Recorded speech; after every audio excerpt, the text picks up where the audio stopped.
Excuse-moi de te couper, tu penses pas que c'est pas plutôt la peur, en fait, la peur du combat qui annihile Non, c'est pas la communauté pas la noire? peur du combat. C'est-à-dire que, en fait, aussi, c'est une question d'état d'esprit. Tout le monde n'a pas envie de tuer tout le monde. Tout le monde n'a pas envie de prendre un fusil et d'aller Voilà, donc massacrer. est-ce que le noir n'est pas si... Et peut-être que dans notre Donc, nature noire, on est très pacifiste, en fait, c'est peut-être ça. c'est pas forcément c'est pas une question forcément de nature. C'est-à-dire que on ne voit pas la vie et on ne voit pas le monde de la même façon. Certains voient la vie et le monde comme, comme une sorte de guerre permanente. Bienvenue à toutes et à tous au Goûter panafricain. Bienvenue pour l'épisode numéro 20 où on va parler de la communauté noire et essentiellement savoir si la communauté est vraiment pacifiste, trop peace and love par rapport à l'histoire qu'elle a vécue ou au contraire elle est très rebelle. Ça, je vais laisser mes intervenants discuter de ce sujet. On va commencer avec notre invité mystère, la voix féminine du podcast, Ashensoud. Comment tu vas, Ashensoud? Alors, Ashensoud, il faut que tu mettes ton micro. Merci, merci beaucoup Thomas de m'inviter.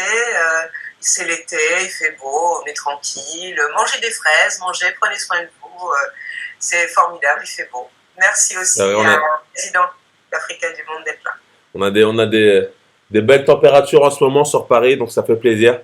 Et oui, il faut toujours bien s'alimenter, bien boire aussi, c'est très important, très important. Il y a Daniel aussi qui est là avec moi. Donc... Ah ok, donc avec Ashensoud, donc Daniel est aussi à côté. Comment tu vas, Daniel?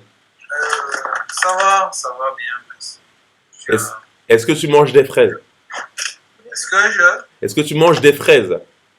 Pas forcément. Ok. Et juste à droite, on a le président d'Africains du Monde, Thibaut Obou, qui a l'air en forme. Comment tu vas? Ah, très bien Thomas, merci du boulot. Merci à Guessou et merci Daniel, le sage. Daniel le sage. Daniel le sage, qui est juste à côté. L'homme conscient. Voilà. L'homme conscient. Non, ça va. Je pense qu'il faut que le combat continue. Il faut qu'on ne se laisse pas endormir, justement, et qu'on essaie au maximum de conscientiser. Ouais. De faire en sorte que nous soyons toujours en alerte pour anticiper sur ce qui se passe et sur ce qui va arriver. Ok, très bien. En tout cas, avant qu'on démarre le podcast, je voulais juste dire un grand merci à Hamzat Boukari Yabara qui est passé dans notre studio, tourner une vidéo de contenu. Ça sera pour un projet bientôt sur le panafricanisme. En tout cas, tenez-vous prêts les auditeurs. On a eu Hamzat, un expert dans le panafricanisme qui nous a fait une bonne vidéo où il nous parle de ce sujet. Donc, tenez-vous en alerte, on ne vous en dit pas plus, mais ça sera une grosse surprise. En tout cas, merci à lui. Démarrons le podcast avec l'entrée. L'entrée, si vous ne connaissez pas, c'est les actualités qui concernent le panafricanisme, la communauté noire. Des actualités croustillantes, des actualités importantes. Je laisse la main à Ashensoud. Oui, alors donc, ce que j'ai retenu, moi, contrairement à ce que l'on a pu penser les années passées, c'est-à-dire que il y a pas mal de politiques qui estimaient que l'immigration, et même encore aujourd'hui, l'immigration est un problème. Ouais. On l'entend notamment durant les campagnes présidentielles et maintenant par rapport donc, à la campagne des législatives. Certains candidats disent qu'il y a trop d'immigrés. Savez-vous que l'Italie accordera 75 000 permis de travail en 2022, excusez-moi, pour réduire les flux de migrants en provenance d'Afrique. Vous ne sentez pas qu'il y a quelque chose qui ne va pas? Pour réduire les flux de migrants en provenance d'Afrique. C'est-à-dire, il donne des cartes de séjour, j'arrive pas très bien à comprendre. C'est-à-dire aux personnes qui sont tentées, les personnes du continent qui sont tentées de prendre les bateaux et d'échouer donc de manière un peu violente sur les côtes européennes. Donc pour endiguer ça, soi-disant, donc ils ont décidé d'anticiper et donc je cite, la nécessité d'augmenter les quotas est étroitement liée à la guerre en Ukraine et au risque de voir la crise céréalière entraîner une vague de migrants sans précédent. Donc, ils ont décidé d'anticiper, donc de prévoir que de manière légale, de donner effectivement 75 000 permis de travail en 2022. Pourquoi est-ce que j'ai posé cette annonce? C'est qu'on a eu aussi par rapport à l'Ukraine.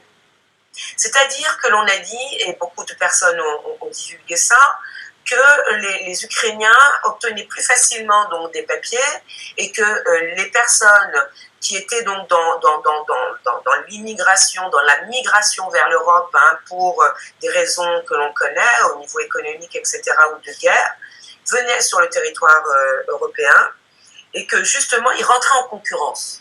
Moi, je trouve que là, il y a quelque chose à dire. C'est-à-dire qu'il se passe quelque chose où l'Europe a besoin de migration, a besoin d'amplifier la migration. D'accord? Et la migration du continent a toujours été une nécessité pour l'Europe. La seule chose que l'on observe, elle a été une nécessité de manière illégale. Là, ils sont en train de voir qu'ils en ont besoin de manière légale. Donc voilà, c'était mon annonce du jour. Il y a une deuxième annonce que je voulais indiquer, c'était une recherche qui a été menée par des chercheurs donc, de l'Université de Columbia et d'Oxford qui battent en brèche les narratifs, les discours qui sont portés par pas mal de groupes d'études et de réflexions, selon lesquels la Chine piège l'Afrique dans la dette. Et là, c'est le contraire. C'est-à-dire que si la Chine, je cite, si la Chine est le premier créancier bilatéral du continent, la majeure partie de la dette des pays africains est détenue par les créanciers privés occidentaux. Voilà, donc là, il ne faut pas se voiler la face. Les Occidentaux restent toujours sur les mêmes principes. Ils essaient de masquer, de tricher, de faire comprendre qu'ils ne sont pas réellement ce qu'ils sont, mais on voit au travers donc de chercheurs qui prennent quand même à rebours les thèses qui sont véhiculées pour mettre en évidence donc ce genre de tactique. Je vais passer la parole à Thibaut si tu as des actualités et ensuite on démarre le sujet du jour. D'accord, ok. Bonjour Daniel, bonjour à Dutfou et bonjour Thomas, toujours aussi en forme. Toujours. Donc en termes d'actualité, bon, ça vraiment ça bouillonne. Bon, la première, ça se passe en France. La gendarmerie nationale est entrée dans une maison d'une Africaine devant ses enfants en bas âge. Et elle s'est fait pratiquement molester. Et puis les enfants ont filmé. Et donc je trouve que c'est un peu déplorable, comme d'habitude, de voir une gendarmerie républicaine se comporter un peu comme de voyous, même s'ils avaient, comme on dit, une mission précise d'enquête ou de commission rogatoire, ou par le procureur. Je pense qu'il y a les libertés individuelles et il y a aussi le principe de la violation du domicile privé qui existe. Et donc je pense que tous ces droits volent un peu à l'éclat quand ils sont en face de l'Afrique. Donc il va falloir remonter ça et faire en sorte qu'il y ait un éclaircissement et que ces gendarmes qui ont opéré cette opération puissent sortir de la gendarmerie et qu'on passe aussi à autre chose. Il ne suffit pas simplement de constater, il faut aussi porter plainte et faire en sorte que ça s'arrête. Donc ça c'est le premier. Deuxièmement, c'est que on constate encore aujourd'hui et à travers le monde que nos ancêtres, nos anciens, c'est-à-dire nos pharaons, sont encore mis en vente dans les musées à travers le monde, notamment ici le musée d'Abu Dhabi, qui font du trafic des momies avec des antiquaires français qui conservent la momie chez eux. C'est-à-dire, quand je dis momie, pour que nos amis comprennent, c'est-à-dire qu'il s'agit d'humains qui sont conservés chez des privés. Alors qu'aujourd'hui, en France, la loi n'autorise pas qu'on conserve des humains chez soi. Et là, c'est fait, et même c'est vendu de façon officielle au musée. Donc je pense qu'il va falloir que nous agissons pour ne plus qu'il y ait de la vente de nos pharaons, nos rois, non seulement par les musées, non seulement par des privés, mais par quiconque. Il faut que nous nous battions pour préserver. Ça, c'est important parce qu'on ne peut pas, sous prétexte de remplir des musées, comme c'est le cas du musée d'Abu Dhabi, permettre qu'on profane de façon habituelle nos rois, nos pharaons. Ce n'est plus permis. Mais il va falloir qu'on agisse pour que ça s'arrête, parce que c'est peut-être tout le temps cette histoire de profanation. Donc il faut que nous nous battions pour que ça s'arrête, parce que si on fait rien, là on profane, mais ça va aller au-delà du profane. C'est le noir qu'on va se remettre à revendre encore dans la rue un peu partout dans le monde. Donc il va falloir se battre pour que ça s'arrête. Il y a une autre actualité aussi qui concerne le Burkina Faso, c'est la disparition de 40 000 kilos d'or qui a disparu au Burkina Faso. Donc ça fait un peu l'actualité. Mais ce que je voulais dire derrière, c'est que tous les ans, pratiquement, cette production d'or sort du pays à travers le système des djihadistes. Ça sort et ce or se retrouve en France, en Amérique, en Arabie Saoudite. C'est aussi le cas pour la RDC. Ils font à peu près la même chose. En fait, c'est de la casse, de la casse organisée. Les gens, ils partent, ils cassent, ils passent avec des armes, ils prennent l'or et puis ils ramènent ça un peu ici pour s'approvisionner. Parce que ce qu'il faut dire, c'est que l'or, c'est vraiment la vraie monnaie actuelle. L'or a toujours été la vraie monnaie, ça n'a pas changé. C'est ce que, quand on détient l'or dans ses trésors, dans ses banques, c'est ce qui permet d'établir la confiance et en contrepartie faire ces billets de banque qui en réalité n'ont pas tellement de valeur. C'est la confiance qu'on accorde à l'or qui est déposé dans ces banques qui font que ces billets ont de la valeur. Et les pays africains sont des pays qui produisent beaucoup d'or. Il va falloir orienter maintenant leur production d'or vers eux-mêmes. C'est-à-dire qu'ils doivent s'armer, comme tu disais tout à l'heure, pour pouvoir protéger l'or et le travailler eux-mêmes pour leur population et faire avancer l'ensemble de leurs enfants et de leur population. Donc voilà un peu ces deux actualités-là que je voulais un peu avancer, parce que c'est très important, un, pour les momies, et deux, la femme africaine là, qui s'est fait molester devant ses enfants. Ok, bah c'est très bien que tu as parlé de ça, parce qu'on va passer maintenant sur le vif du sujet.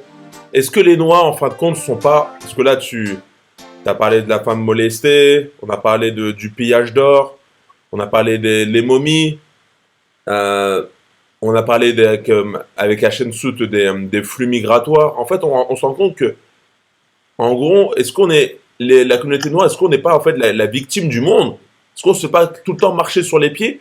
Et est-ce que les Noirs, est-ce qu'on aime ça, ou est-ce qu'à la rigueur on veut se rebeller? Parce qu'en fait on a très peu vu de rébellion des Noirs. Je me posais la question, que ça soit sur le continent ou même dans la diaspora africaine qui est dans les Caraïbes, dans les Amériques, enfin, un peu partout dans le monde, il n'y a pas ces moments de révolution. Et ben, je voulais tourner ce podcast sur ça, savoir est-ce que, en fait, le noir, on n'est pas en fait que des gentils, en fait. Je vais laisser la parole à Hachensout. Bah, vas-y Thibaut, si tu as envie d'enchaîner, et ensuite on va laisser Hachensout. Oui, je pense que la communication a été faite en sorte pour montrer au monde que le noir, en fait, c'est un humain sans sentiment. Ça vient d'où, ça, tu penses? Ben, ça vient d'une organisation en termes de communication. La communication, c'est du mensonge. Ça vient aussi d'une stratégie de pouvoir inverser les valeurs et inverser les réalités. C'est-à-dire simple, c'est-à-dire quand on dit, par exemple, quand un noir se trouve en France, qu'à chaque fois, il discute un peu avec un blanc, le blanc lui dit, mais t'es de quelle origine? Le noir se sent obligé de justifier son origine. Mais il ne vient pas à la tête de lui demander aussi au blanc, mais toi, t'es de quelle origine? Tu viens de tout? Ça vient porter parce que ça a été organisé, en fait. Alors, si le noir était au courant que lui, il est l'autochtone de France, il serait c'est très facile pour lui de dire, mais écoute, moi, je suis l'autochtone ici, toi, tu viens d'arriver des Caucases, ça fait pas longtemps que tu es ici. Donc, il faudrait que tu apprennes ton histoire.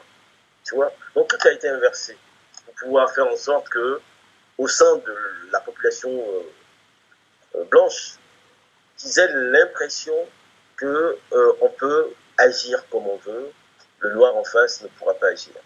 La réalité est l'inverse. Est-ce que c'est pas encore les cicatrices de l'esclavage, en fait, de ce traumatisme qui a jamais été réparé et découle en fait cette communication que les Noirs sont en fait des victimes et qu'on peut faire ce qu'on veut avec? Non, c'est pas ça. En fait, parce que c'est pas un acte de victimisation, un acte victimaire. C'est-à-dire que même le mot victimisation, tout ça, ça a été orchestré depuis 2000 pour désorienter les vrais débats sur la réparation. C'est-à-dire qu'on inverse un peu le sens des choses en disant bon oui, mais vous plaignez, mais vous, qu'est-ce que vous allez faire avec tout ça? Non, c'est pas ça. On a un État qui est bien précis, il y en a plein. Hein. C'est-à-dire que c'est à nous maintenant de mettre la lumière sur ce que les Noirs ont fait concrètement pour ne pas que ces atrocités continuent. On a Haïti, c'est l'exemple abouti. Okay. Haïti.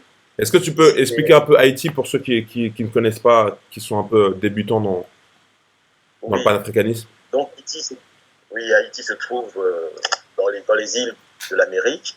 Donc pendant longtemps, Haïti c'était la perle des Antilles parce que Haïti c'est ce que donnait en fait ce qui fournissait la France, tout ce qui est sucre, cacao, enfin tout ce dont ils avaient besoin parce que ils ont réussi à occuper l'île d'Haïti qui était à la base occupée par les Noirs africains qui ont été tous décimés en fait. Et on a monté une histoire objective maintenant de dire que c'était les Indiens qui étaient les premiers habitants de ce coin. Et donc par conséquent, tous les Noirs qui étaient autour en Afrique même, hein, parce que la distance qui sépare Haïti de la Côte d'Ivoire, c'est 3700 km. Donc l'Ivoirien qui est de l'autre côté, on lui dit Haïti, il dit bon ça n'a rien à voir avec moi, c'est les Indiens, moi ça m'intéresse pas, on peut les tuer.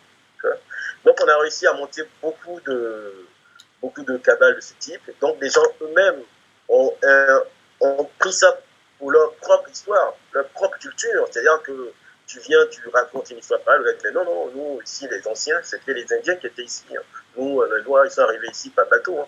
Tu vois, donc du coup, tout a été un peu imbriqué, inversé, mais n'empêche que Haïti, c'est le pays qui a vaincu à la fois la France voilà, à la guerre de Vertières, où Napoléon a fait venir ses troupes. Les troupes ont été battues à plate couture, et donc ils ont déclaré la République, un État, ils ont fait un nouveau drapeau et ils ont donné à ces Noirs qui étaient sous l'esclavage un visage de liberté. Ça, c'est une réalité qu'on ne peut pas occulter. On a aussi en Éthiopie, par exemple, je vais finir là-dessus et puis on passe à l'autre. En Éthiopie, on a la guerre d'Adoua. La guerre d'Adoua, c'est une guerre où les troupes de Mussolini ont été battues à plate couture. Ils ont fui l'Éthiopie avec l'armée de Ménélik et ils n'ont pas pu revenir. Donc en fait, on a tellement d'histoires d'Africains et de Noirs qui sont glorieuses. Il suffit juste de faire de la bonne communication, de faire connaître. C'est ça. Nous ne sommes pas simplement des éponges, c'est-à-dire qu'on n'est pas là pour encaisser. On en donne aussi des coups qui sont très fortes. Bah, ouais, vas-y. Je vais laisser la parole aux autres, mais voilà, il faut se rendre compte qu'il y a eu 2 révolutions concrètes où des armées noires se sont battues et à chaque fois, les 2, elles ont réussi. Donc, d'abord, il faut se poser la question et se dire que quand on prend les armes, on n'est pas si mauvais que ça. Qu'est-ce que tu en penses, à Sensout et Daniel? Est-ce que les Noirs sont trop gentils ou est-ce que les Noirs, au bout d'un moment, luttent pas assez? Alors, c'est une très très belle question que tu me poses à moi et également aussi à Daniel. Donc, on va essayer d'y répondre. C'est une question difficile parce que depuis un certain nombre d'années, on voit à la fois en Guadeloupe et aux États-Unis des groupes qui se sont constitués pour demander réparation. Alors, dernièrement, il y a l'État de Californie a organisé un groupe d'études pour évaluer le préjudice. Donc, il y a un texte qui est sorti et on attend donc la mouture finale pour début juillet. Donc à ce moment-là, on va un petit peu regarder comment ils s'y sont pris pour pouvoir déterminer la somme et surtout comment ils vont distribuer cette somme et à qui. Hein, puisque ce qui est renvoyé notamment pour les associations de victimes, donc en Guadeloupe et en Martinique et en Guyane et ailleurs, c'est de dire qu'il est assez difficile de repérer les victimes. Donc voilà, là c'était important de le dire. C'est important de le dire, mais ça ne résout pas le problème.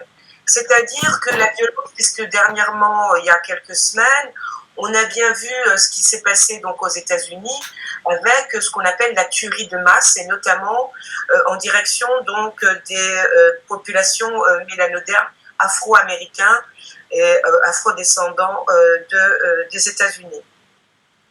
Donc c'est un vrai problème qui est persistant. Quel est ce problème? Ce problème, c'est en quelque sorte la violence et la forme que prend cette violence institutionnelle, psychologique, de manière aussi familiale. Hein. Elle prend différentes formes et il y a différents facteurs qui produisent effectivement cette violence-là à l'égard donc des populations mélanodermes. Peu importe, hein, qu'elles soient de nationalité française ou de nationalité étrangère, entre guillemets. Je dis ça parce que je vais peut-être mettre les pieds dans le plat, je vais essayer d'imaginer autre chose. C'est-à-dire que je vais poser la question, pourquoi on parle d'indemnisation lorsqu'il s'agit des colons, hein, des planteurs, et qu'on parle de réparation lorsqu'il s'agit effectivement des populations qui étaient dominées et soumises. C'est-à-dire que, alors, peut-être que je vais un peu loin, mais je vais risquer éventuellement. Daniel qui est là va peut-être me dire si prendre ce risque n'est pas un peu osé. Mais je dirais que réparer, c'est essayer de mettre en place, de réessayer de remettre quelque chose qui aurait été détérioré. Donc là, on est face à quelque chose qui est, comme je le dis bien, quelque chose, on est encore un peu dans un objet. C'est le vocable qui renvoie à l'objet. Ok, mais juste pour revenir au débat, c'est certes, demander réparation, je pense que c'est encore trop gentil. Qu'est-ce que tu en penses? Moi, je te pose la question, est-ce que tu ne penses pas que la communauté noire, on n'est pas un peu trop gentil? Au contraire, on devrait plus, peu importe les réparations, acquérir le respect par les armes, en fait, par la rébellion. Qu'est-ce que tu en penses? Comment ça se fait que ça soit pas plus que ça? Alors, en posant cette question-là, c'est comme si on mettait en évidence un manque ou que les populations du continent, les populations mélanodermes, seraient en manque d'outils, à la fois cognitifs, d'outils voilà, de tous ordres, qui leur permettraient effectivement d'être en capacité de se défendre. C'est pas le cas. On voit au travers de l'histoire qu'il y a énormément, que ce soit les nègres marrons, les groupes d'autodéfense aux États-Unis, les groupes un peu ambivalents donc, en France, hein, où c'était totalement différent, mais ils ont mis avec des groupes intellectuels prônant la négritude, etc., donc au niveau intellectuel, ils ont aussi un vocable qui a pour objectif de porter un coup à celui qui veut justement détruire l'identité africaine, l'identité des populations mélanodermes. Donc la question n'est pas qu'ils sont en manque de quelque chose. On a ce qu'on appelle la poudre aux yeux, que l'on soit en incapacité de voir la force qui nous constitue. C'est-à-dire que la réparation, si on accepte, et c'est ça qui est intéressant, c'est pourquoi est-ce qu'on accepte le terme de réparation et que l'on dise que les planteurs sont indemnisés. Les planteurs sont indemnisés parce qu'ils sont considérés comme étant ceux qui ont travaillé. D'accord? Et que les esclaves ne travaillaient pas. Donc on indemnise un manque à gagner parce qu'eux-mêmes ont investi et ont apporté une plus-value sur un territoire qui n'y avait absolument pas de possibilité de produire de la richesse. C'est-à-dire qu'on indemnise la capacité de partir de rien pour aboutir à la richesse d'une nation. Donc, on va laisser la parole à Daniel. Oui.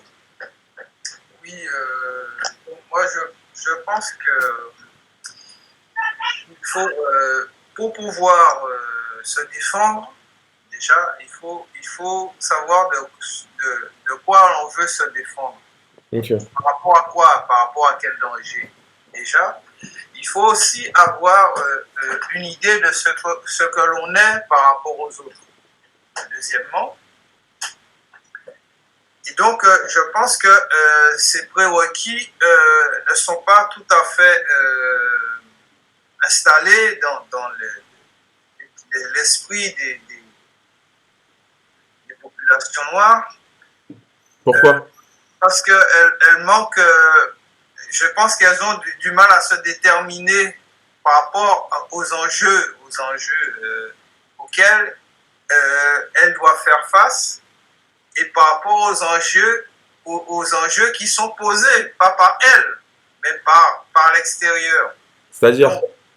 C'est-à-dire qu'on est dans un monde global où tout le monde, tu as vu avec ce qui se passe en Ukraine, entre la guerre que se livrent les États-Unis, par rapport à la Russie, et bon, et je pense que s'ils arrivent à voir la Russie, après ce sera la Chine. Donc, il faut que les gens comprennent dans quel monde ils vivent.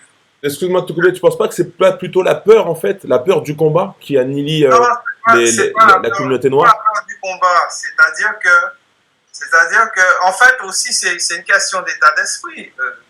Tout le monde n'a pas envie de tuer tout le monde. Tout le monde n'a pas envie de prendre un fusil et d'aller massacrer. Voilà, donc est-ce que le noir n'est pas si... Et peut-être que dans notre nature noire, on est très pacifiste, en fait, c'est peut-être ça. C'est pas forcément une question forcément de nature. C'est-à-dire que on ne voit pas la vie et on ne voit pas le monde de la même façon. Certains voient la vie et le monde comme une sorte de guerre permanente. Voient la vie comme quelque chose à gagner à tout moment, quelque chose à prendre, quelque chose à voler. Alors, c'est très bien ce que tu dis, juste, excuse-moi de te couper. En fait, quand tu m'as parlé un petit peu de la nature des gens, ça me fait rebondir sur le livre de Jalissa Sekhmet qui s'appelle L'histoire de l'Afrique et de sa diaspora. J'en suis pour l'instant au chapitre où on parle des empires africains. Et c'est bien parce que c'est très chronologique ce livre. Et elle a démarré forcément avec l'Égypte, les pharaons noirs, etc. L'empire qui dominait le monde à l'époque, qui était très avancé au niveau de la science, au niveau de l'agriculture, au niveau de la civilisation, et qui a été un empire qui a été envahi par différentes, on va dire par les Arabes, par plein de populations. L'Égypte ne dominait pas le monde. L'Égypte avait... Mais elle était prise en exemple dans le monde. Ce que je voulais dire, c'est que donc on a l'empire égyptien, voilà, qui donne envie aux autres. C'est pour ça que les autres viennent sur ce territoire. Et en fait, c'est là qui est intéressant avec l'auteur Jalissa Sekhmet, c'est qu'elle dit en fait, en Afrique, il y avait déjà tout. En fait, il y avait de la nourriture, il y avait les sciences, etc. Donc c'était on avait des empires, parce qu'il n'y a pas que l'empire égyptien, il y en avait beaucoup dans l'Afrique. On avait des populations qui étaient très sédentaires en fait, qui étaient très sur place, et où le matriarcat en fait était dominant. Et on est face à des envahisseurs d'autres peuples qui n'ont moins de choses, mais qui sont des nomades, où le patriarcat, du coup, était plus dominant. L'Afrique, c'était matriarcat. Les autres peuples étaient plus patriarcat. Et donc, avec cet esprit ils étaient nomades, donc ils cherchaient des endroits à vivre, des endroits où l'herbe était plus verte ailleurs. et ben ils étaient plus dans cet esprit guerrier en fait. Donc c'était ça en fait dans leur gène en fait. C'est pour ça que les personnes arabes ou occidentales ont plus, on va dire peut-être dans leur gène, l'esprit guerrier que nous, noirs, on a l'esprit peut-être Alors, encore de nos anciens gènes, matriarcat, plus tranquille, peace and love en fait. Voilà, c'est là où je rebondissais sur ce que tu disais. depuis ces gens-là qui étaient à l'état, qui étaient un peu frustres du point de vue moral et intellectuel, et depuis, je pense qu'ils ont tiré parti de ce qu'ils ont récupéré de Kemet, n'est-ce pas? Mais ils l'ont fait fructifier dans un sens contraire de ce que à Kemet, on a produit, tu vois. Donc, si on a produit la science, on a produit la philosophie, on a produit la morale, on a produit la religion, mais on l'a produit dans un sens contraire à ce que les Européens, eux, ont pu comprendre et tirer, même de la religion, sans que, bon, ils n'ont rien compris. Donc, le problème, c'est pas ça. C'est-à-dire qu'à l'heure actuelle, quand tu parles, bon, tu prends l'Afrique en tant que telle, l'Afrique a été morcelée. L'Afrique, donc, l'Afrique est désorganisée. Donc, comment tu peux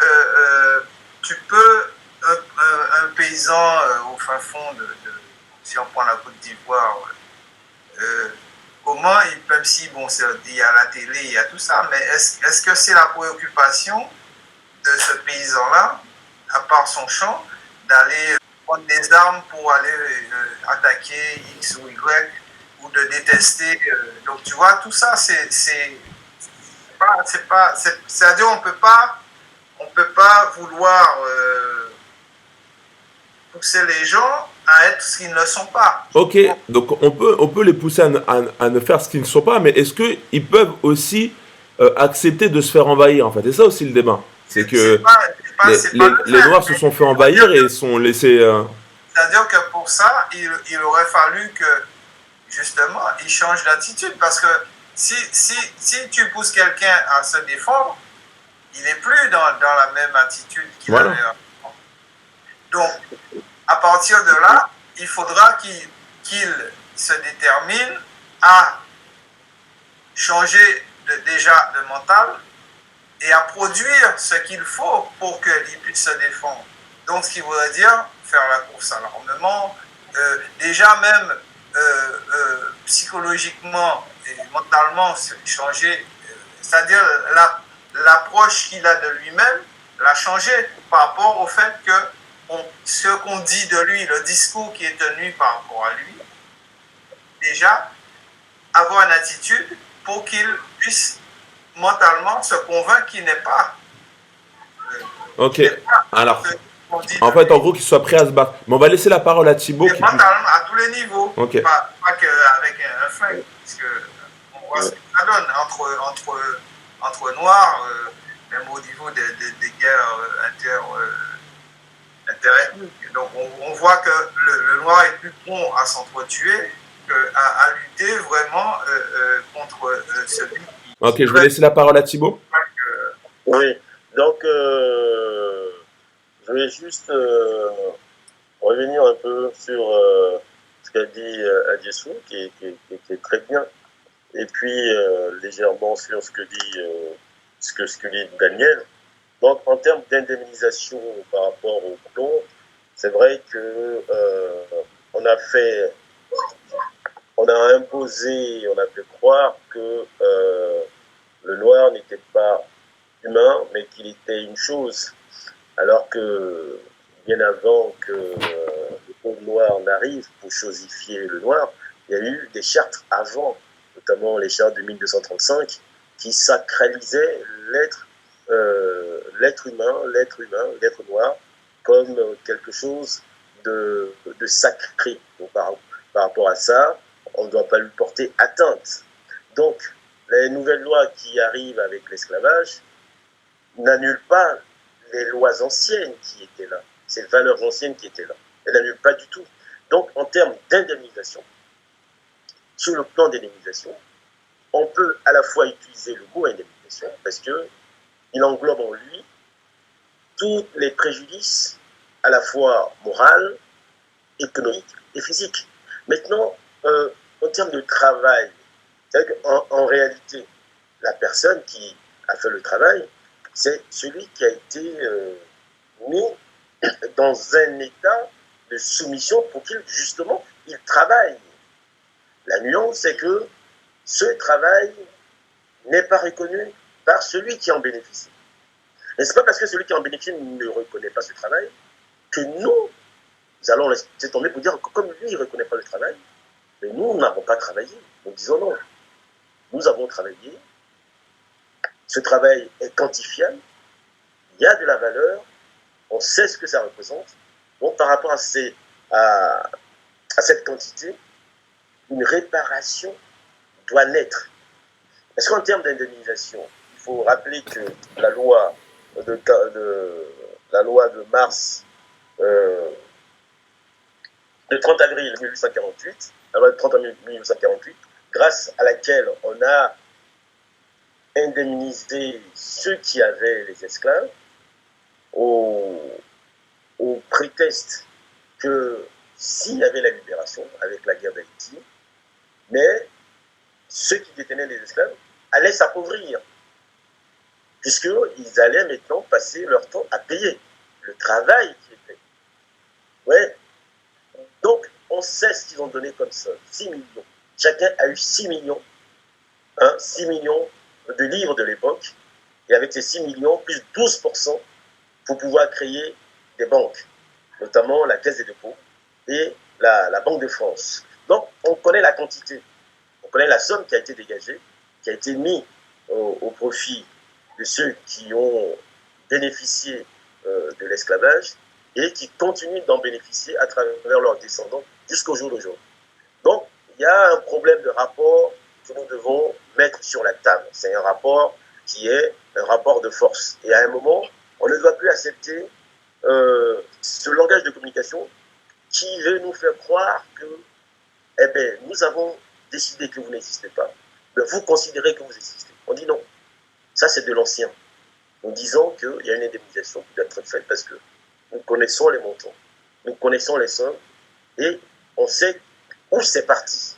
Donc, le problème de savoir à qui on va allouer ça, ce problème-là, je pense qu'il faut complètement que nous, dans nos démarches, non seulement on réponde, mais qu'on arrive à banaliser ça, et même à faire en sorte que ça soit, qu'on appelle ça, que ça soit un crime contre l'humanité, parce que l'esclavage est reconnu comme un crime contre l'humanité.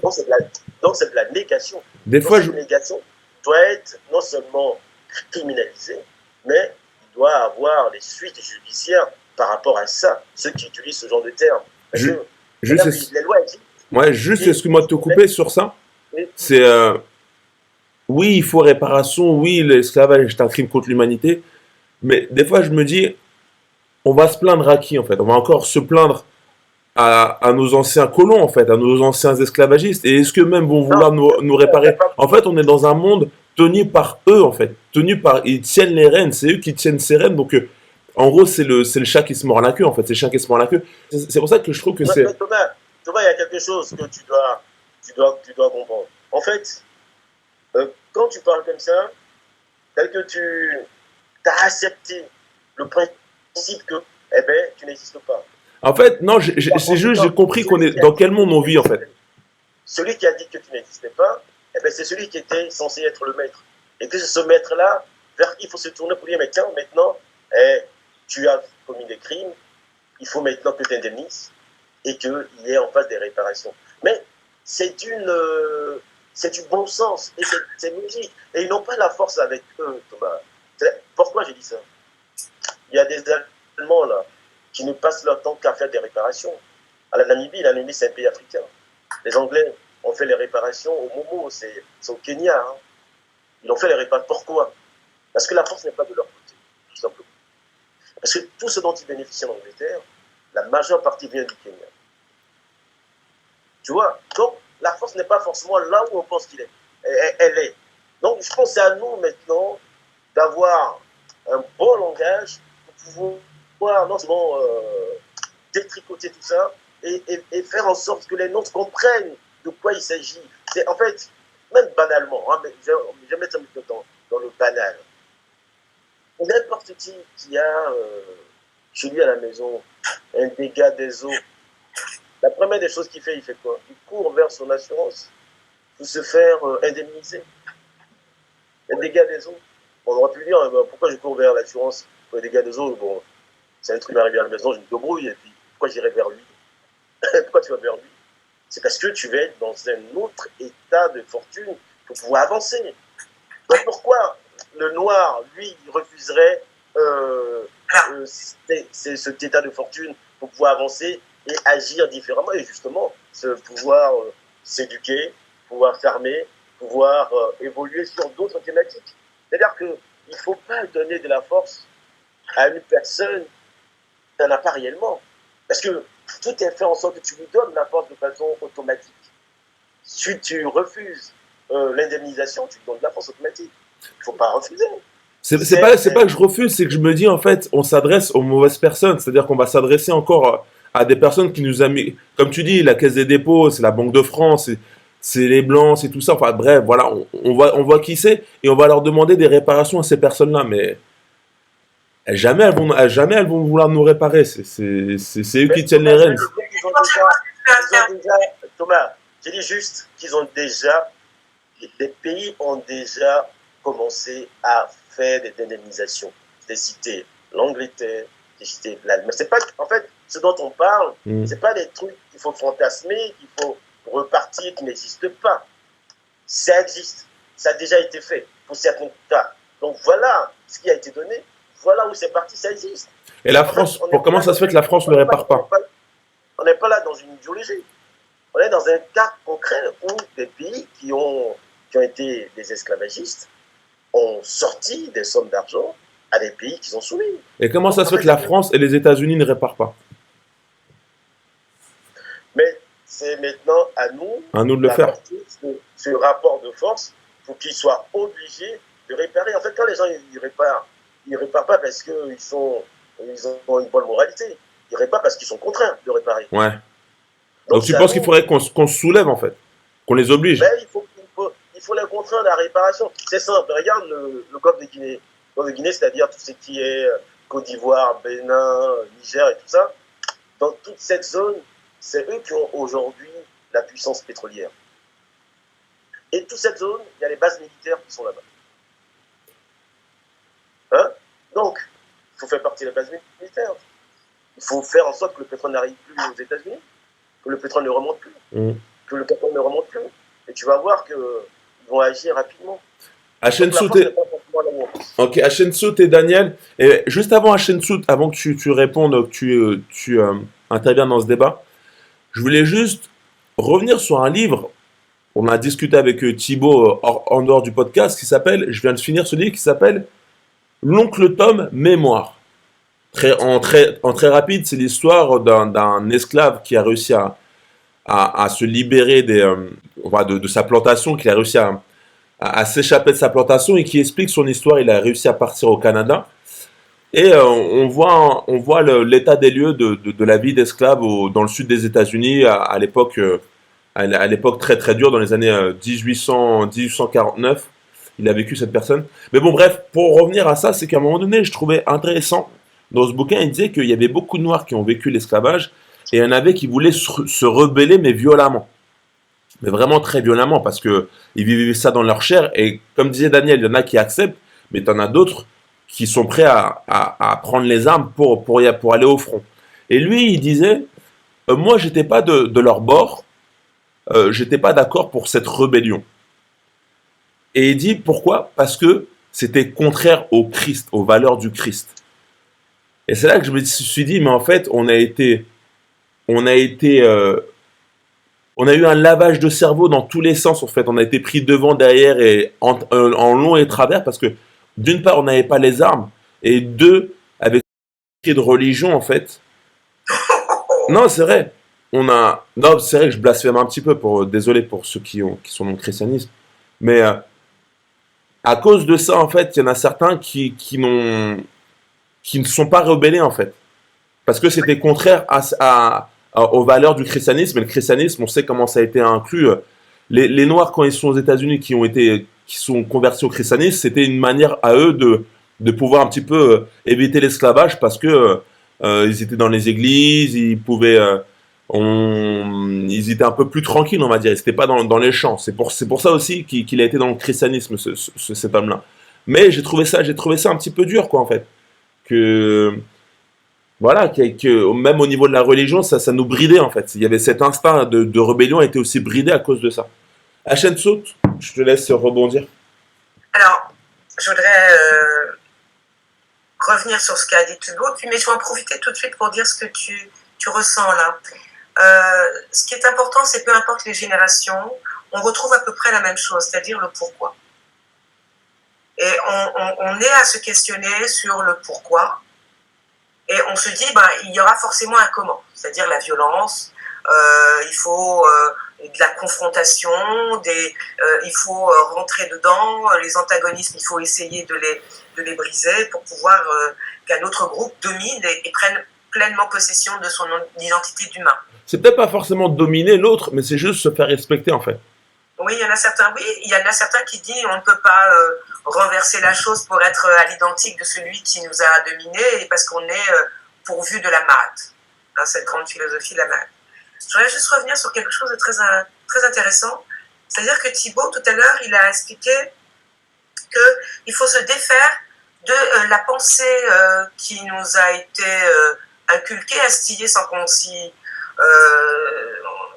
s'en aperçoive en quelque sorte, et ça c'est toute la technique au niveau de psychologie, les Américains sont très forts là-dessus, au niveau de l'ingénierie, etc., etc., c'est de dire qu'on ne peut pas rester objet. Mais je suis tentée de dire que ce n'est pas vraiment le propos. Le propos pour aujourd'hui, de manière implicite, lorsqu'on se positionne de manière rhétorique, une posture oratoire, on ne fait que de répondre sans réellement se poser la question du devenir de l'objet. Le devenir de l'objet, en filigrane, il y a un véritable enjeu, c'est de reconnaître le travail. Et non pas, comme a dit Thibaut, de reconnaître le statut d'objet. Parce que reconnaître le travail, si on doit réparer, on doit évaluer le coût du travail. Et là, on met le pied dans le plat. Parce qu'on sait très bien que le capitalisme, tel qu'il est défini aujourd'hui, tel qu'il est aussi abouti, est fondé sur le travail non payé d'une catégorie de population qui a été asservie, assujettie, et que psychologiquement, on leur a fait croire, puisque tu as parlé tout à l'heure de croyance, et que les personnes, par réconfort, on va dire, pour échapper aux effets de l'aliénation, se réfugier dans l'Église et dans la religion. Pourquoi? Parce que le travail en lui-même, c'est reconnaître qu'en face, on a un humain qui exploite d'autres humains. C'est aussi vouloir, d'une manière ou d'une autre, dans le stratagème qu'ils ont mis en place, de dénier le statut des luttes. Pourquoi? Parce que la lutte du travailleur aboutit toujours à son objectif d'acquérir un avantage. En nous faisant passer et nous faisant passer pour des objets, il dénie la lutte. Donc on n'a aucun avantage à obtenir. Et c'est là que ça se joue. Parce que dans la réparation, on pose la question du devenir de l'objet, que l'on doit abolir pour mettre en évidence le devenir du travailleur qui à l'origine était déjà un travailleur. Et donc, il faut se défaire de la construction juridique de l'objet. Pourquoi? Parce que si on continue à être dans une polarité où justement ils savent très bien que l'on est des travailleurs qui n'ont jamais été indemnisés et que le colon a pris la place du travailleur. La souffrance qui est la nôtre, elle est uniquement au niveau de la rhétorique et de la manière psychologique. C'est-à-dire qu'ils nous font croire que l'argent, parce que il faut pas se leurrer, cet argent, elle est réelle. L'enrichissement, il est réel. L'argent, elle est bien ce papier-monnaie, il est quelque part, il est consigné quelque part. Il est dans des livres. Il y a des écritures comptables. Donc la transformation, la plus-value du travail, cette richesse, c'est un mécanisme qui part du travail humain. C'est-à-dire, la violence ne doit pas être pour nous quelque chose qui pose problème. Parce que pour eux, ça ne pose pas problème. La violence est constitutive de notre travail. je vais laisser la parole à Daniel. Je laisse éclaircir ton propos. Plus prosaïquement, si on prend le cas de ce qui se passe au Mali, avec la présence de l'armée française qui ne veut pas partir du Mali. Mais bon, ils ne veulent pas partir du Mali parce que ça fait partie d'un plan. C'est-à-dire qu'ils sont entrés au Mali, mais c'était quelque chose de déjà programmé depuis. Parce qu'eux, ils font des projections sur 30-50 ans. Parce qu'ils ont une économie et il faut financer cette économie. Et pour la financer, pour la développer, pour qu'elle continue à. Que le pays puisse continuer à se développer ou à maintenir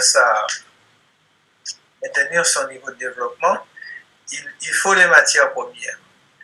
Donc, les Maliens ont compris que finalement, en fait, leur pays ne va servir qu'au développement de la France. Donc, il y a une réaction. Le problème, c'est que pour que le Mali puisse tenir cette position de vouloir récupérer son territoire et pouvoir que ces ressources puissent profiter en partie à sa population, c'est un travail de longue haleine. C'est-à-dire que je pense que les gens ne sont pas encore habitués au fait qu'ils devront pouvoir se défendre contre tous les coups bas qui vont venir, même au sein de l'élite malienne, qui profitait justement de cette situation, et que maintenant, comme la donne, on veut impulser un changement par rapport à ces rapports un peu frauduleux. Comment sur la longueur, dans le temps, comment vont-ils pouvoir maintenir cet état de veille, c'est-à-dire constant, où donc tu as des coups d'État, on essaie de tuer Assimi Goïta, on va essayer d'infiltrer un corps expéditionnaire à partir de la Côte d'Ivoire pour pouvoir réaliser un coup d'État. Donc, c'est-à-dire qu'il faudra que justement la population malienne soit au niveau justement de la guerre.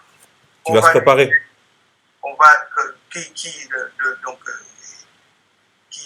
L'opposition qui sera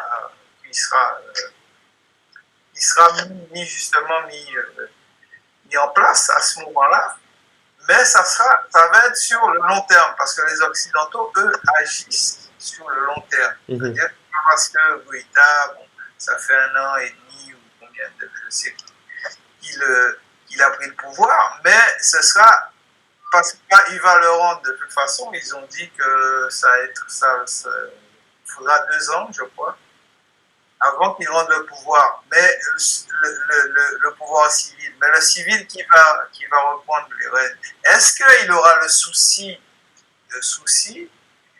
de perpétuer justement cette politique, cette façon de voir? Est-ce qu'il va porter les aspirations du peuple malien à vouloir un changement? Donc c'est ça le problème. Donc prendre les armes, c'est facile, mais c'est avoir le mental. C'est-à-dire, pour répondre à la guerre qui était proposée, et c'est une guerre qui prend plusieurs aspects, à tous les niveaux. Donc, est-ce que les gens seront... parce que la guerre, ça use. Faut pas... Alors, juste parce que Thomas m'a donné la parole à Daniel, et ce qui est très bien, parce qu'on va faire circuler justement la parole, c'est juste pour dire que la violence, telle que je le conçois, les luttes de travailleurs est faite de violence, hein, ça il faut le savoir. Hein. Les luttes ne sont pas pacifiques en général. Hein. Et donc la peur du colon, la peur effectivement du capitaliste, de la violence des mélanodermes, on voit comment ils sont gérés aux États-Unis. Hein. Ils anticipent la violence justement des mélanodermes en développant des moyens et des objets puissent endiguer cette violence avant même qu'elle s'exprime. Regardez bien comment ils ont enlevé la bombe atomique en Afrique du Sud. Donc ils savent très bien que cette violence-là est une énergie extrêmement puissante. Et lorsque vous mettez la violence en avant, ils disent « Oh là là, vous ne nous aimez pas ». Non, la violence est constitutive du travail. Ok, juste, on va bientôt boucler ce podcast. Petit tour rapide, hein. Pour vous, ça serait quoi les solutions alors à ce moment-là? Bon, je pense voyons sur l'avenir. Oui, sur l'avenir, la meilleure des solutions, c'est vraiment, comme l'a dit Adjesso tout à l'heure, et puis aussi Daniel, hein, c'est d'inverser les valeurs. C'est-à-dire que la violence telle qu'elle a été utilisée pour nous soumettre aux certaines populations, cette violence, nous ne devons pas avoir peur de l'utiliser puisque en face, ils ne comprennent que ce langage. C'est-à-dire que pour parler à quelqu'un, il faut parler son langage. Il doit parler autre chose que son langage. Il faut parler son langage, sachant que toi, tu as aussi un autre langage que tu peux utiliser. Donc, il ne faut pas avoir peur de cette violence. Il faut éduquer tout le monde, les enfants en particulier, pour qu'ils comprennent qu'ils ont été pendant longtemps un peu bernés par des gens qui ne marchent que par la violence, qu'eux-mêmes doivent aussi marcher avec la violence, même si après, ils peuvent avoir d'autres types de comportements. Mais n'empêche que cette violence, ils doivent l'intérioriser pour pouvoir se battre et défendre, on va dire, leur vie. C'est hyper important. Et ils doivent aussi construire des armes. Ils doivent aussi se préparer pour faire face et se protéger. C'est-à-dire qu'on ne peut plus avoir un langage de dire « oui, c'est trop violent ». Non, c'est fini. C'est-à-dire qu'à partir du moment où cette violence vous permet de vous approprier des territoires, de vous approprier des humains, de vous approprier des richesses, eh bien, en face aussi, ils doivent avoir de la violence pour non seulement stopper, mais pour aller plus loin, pour dire non, mes richesses ne partiront plus chez vous, puisque je peux maintenant les travailler. Je peux à la fois les transformer et je peux en faire en sorte que ma population vive de ça. Vous en avez besoin pour vivre, mais moi, j'en ai pas besoin puisque je n'ai pas besoin de vous les donner. Je peux les garder chez moi avec mon énergie, avec mon intelligence et faire en sorte que ça change. Donc, il nous appartient maintenant d'avoir cette possibilité de répondre du tac au tac, en fait. Les gens diront, ça reste un peu trop trivial. Non, c'est pas trivial, c'est juste la vie. La vie, elle est comme ça. Ça fait des siècles qu'ils fonctionnent bien comme ça, et puis ça fait des siècles qu'ils vivent sur des territoires qui ne leur appartiennent pas. Là, c'est très important. C'est-à-dire qu'ils ont ces territoires avec la violence, et ils sont assis dessus avec la violence. Donc, comment faire pour que ceux qui ont pris pour méthode et pour démarche la violence puissent comprendre que, ah ben non, cette violence, ils n'ont plus cette monopole de la violence, mais que cette violence est partout. Est partout. Donc, ils doivent vivre avec cette crainte de leur côté maintenant, de dire qu'en face, la ruse ne passera plus. Puisqu'on a compris, on ferme les portes. Et qu'on a compris aussi, on utilise les armes pour pouvoir vaincre et avancer. Alors, est-ce que vous avez quelque chose à rajouter, Daniel et Hachetsout, et ensuite on passe au dessert, les livres que vous voulez. Ça fait 1 heure là qu'on a fait de podcast. Les livres que vous voulez ensuite proposer à nos abonnés. Faut que tu mettes le micro à Hachetsout. Oui, alors tout à l'heure tu parlais, mais on n'a peut-être pas le temps, tu parlais de l'Égypte, hein, tu as donné quelque chose de fondamental. Tu as dit effectivement que l'Égypte était un pôle d'attraction, hein, c'est-à-dire que tous ceux qui étaient autour, finalement, étaient à cette époque donc des migrants. Il faut bien le comprendre. Ils migraient vers l'Égypte. Hein, donc, il s'est passé quelque chose, et donc dans l'interprétation, je vous invite donc à regarder pour mieux voir, à rester à l'écoute pour mieux dire. Ne soyez pas dans le ronron à répéter, parce que l'aliénation, comme tu l'as dit tout à l'heure, Thomas, de ceux qui se réfugient, parce que ce sont dans la migration, on cherche un refuge, et la religion, et je ne dis pas la spiritualité, est un refuge. Mais attention, il vous enferme et il ne vous permet pas de lutter. Oui, donc moi pour parler de solutions, moi je pense que, comme a dit Thibaut, il faudrait éduquer les nouvelles générations, pas forcément à la violence, pour la violence, mais déjà à l'estime de soi et comment dirais-je, c'est-à-dire à faire comprendre aux gens que c'est de leur propre force intérieure qu'ils vont développer leur pays. C'est pas en allant en migrant, en prenant des bateaux, en allant se tuer.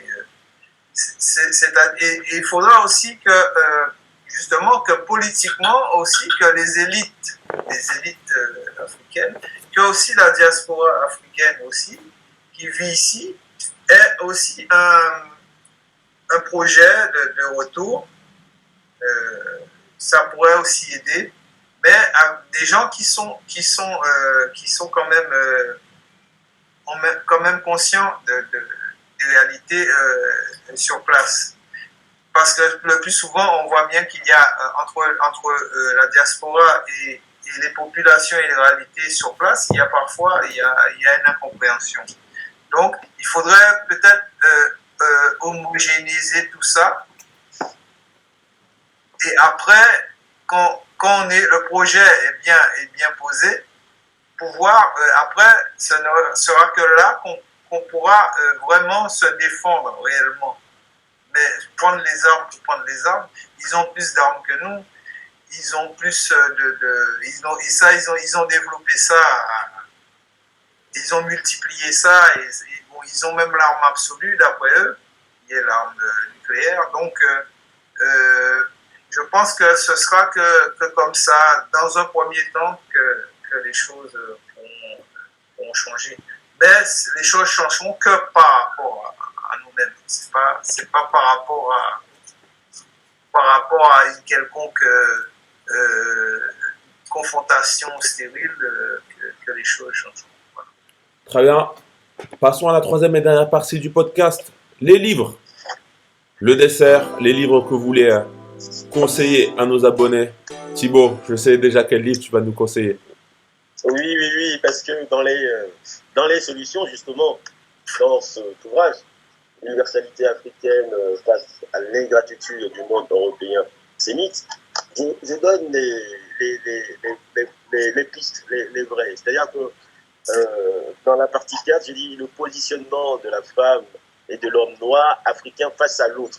Je vais dire quoi? Je vais dire, aujourd'hui, on fait quoi maintenant? C'est quoi l'avenir? On se comporte comment? On fait comment pour changer les choses et faire en sorte que la peur change de camp? C'est important. Parce qu'il n'y a pas d'arme plus sophistiquée que l'esprit humain. L'esprit humain est l'arme fatale la plus importante, en fait. Et on ne doit pas négliger ça. Et après, en face, on a les gens qui rusent. Mais ça, la ruse, elle a une limite. Donc, je dis quoi? Je dis, dans le A, les génocides et les crimes contre l'humanité commis contre les Africains doivent être jugés, indemnisés et réparés. B, une obligation de repenser la formation scolaire à travers le monde. C, mettre en place des institutions autonomes dans l'action humanitaire et la dignité humaine. Des institutions bancaires internationales autonomes. Repenser les échanges économiques et le langage économique. Ça veut dire quoi? Toi, tu es riche, on dit que tu es pauvre. Et tu enseignes à ta population que tu es pauvre. Et par conséquent, on te détrousse. C'est là qu'on en est. Les recherches scientifiques autonomes et un contrôle systématique et rigoureux des produits entrant dans les territoires africains. Quand je dis territoire africain, j'entends l'Amérique, Guadeloupe, Martinique, tous les territoires africains. C'est de ça que je parle. Des recherches scientifiques autonomes, tous les armes, tous les médicaments, un contrôle systématique et rigoureux des produits entre les territoires africains. Le contrôle des produits alimentaires, on en est là. Les gens sont empoisonnés tous les jours dans nos territoires. Il faut mettre fin à ça. On a les moyens de mettre fin à ça. C'est de former nos enfants qui aient le contrôle de tout ce qui rentre sur le territoire. Le contrôle des produits sanitaires et médicaux. Voilà. Donc, avec ça, avec cette trame, je pense qu'on est armé dès aujourd'hui pour pouvoir faire face à notre avenir. Très, très bien. Achetez-vous et Daniel pour les mots de la fin. Alors, Beau moi, livre. c'est un très beau livre, là, vous voyez le titre. En fait, t'as coupé ta caméra, donc on n'en voit pas. Ah, d'accord. Alors, vous la voyez là? Là, on voit ton visage. Du livre. Ouais. Là, on voit juste ton visage, on voit juste une image, on voit pas ton livre. Et là? Ah là, c'est bon, on le voit. Là, on voit. L'Empire qui ne veut pas mourir, France-Afrique. Histoire de la Alors, c'est un France-Afrique. collectif donc, de chercheurs. Thomas Borel est membre de l'association Survie. Hamza Boukari Yabara est historien. Hamza qui est venu tourner une vidéo chez nous. Voilà. Et Thomas, non. Thomas Deltombe est éditeur. Donc, c'est un collectif donc, de chercheurs qui nous permet effectivement de penser l'Afrique au travers donc d'un prisme assez incroyable, de penser l'Afrique au travers d'un prisme qui est celui des pilleurs, c'est-à-dire de celui qui est dans une posture de toute puissance. Okay. Ces historiens ont le mérite, et ces chercheurs, hein, pas que historiens, ont le mérite, et des journalistes, etc., ont le mérite de mettre en évidence les ressorts de cette posture. Donc je vous conseille donc d'acheter ce livre et de le lire, de l'indexer à chaque fois, voilà, passer le temps à le compulser. On a un excellent livre de Kalala Omotunde sur la monnaie. Donc, c'est la monnaie au temps des pharaons, une antériorité africaine dans laquelle on voit que les monnaies qui étaient tous utilisées en Grèce, à Rome, avaient comme pour effigie des rois africains noirs. Donc, tout ça remet les choses en place. Hein. Et puis, on a aussi celui-là de Keita Fa, Aube africaine, Keita Fodeba. Bon, alors, on ne voit pas très bien, juste remets-le un peu plus vers l'écran. Okay. Keita Fodeba. Ouais, Keita Fodeba, Aube africaine. Okay. C'est plus un roman qui relate un peu la vie au quotidien. Très bien. Bah, merci en tout cas à toutes et à tous d'avoir participé à ce podcast. Pensez les abonnés à commenter et à laisser un like sous la vidéo ou sous le podcast. Ça nous aide pour le référencement. Sur les personnes qui ne sont pas abonnées, pensez à vous abonner, très important, sur ce podcast. Et qu'est-ce qu'on peut dire d'autre? À la prochaine pour du prochain contenu. En tout cas, merci à vous. Merci Thomas. Merci président d'Africains du Monde Thibaut. Merci beaucoup. Merci à vous tous. Merci.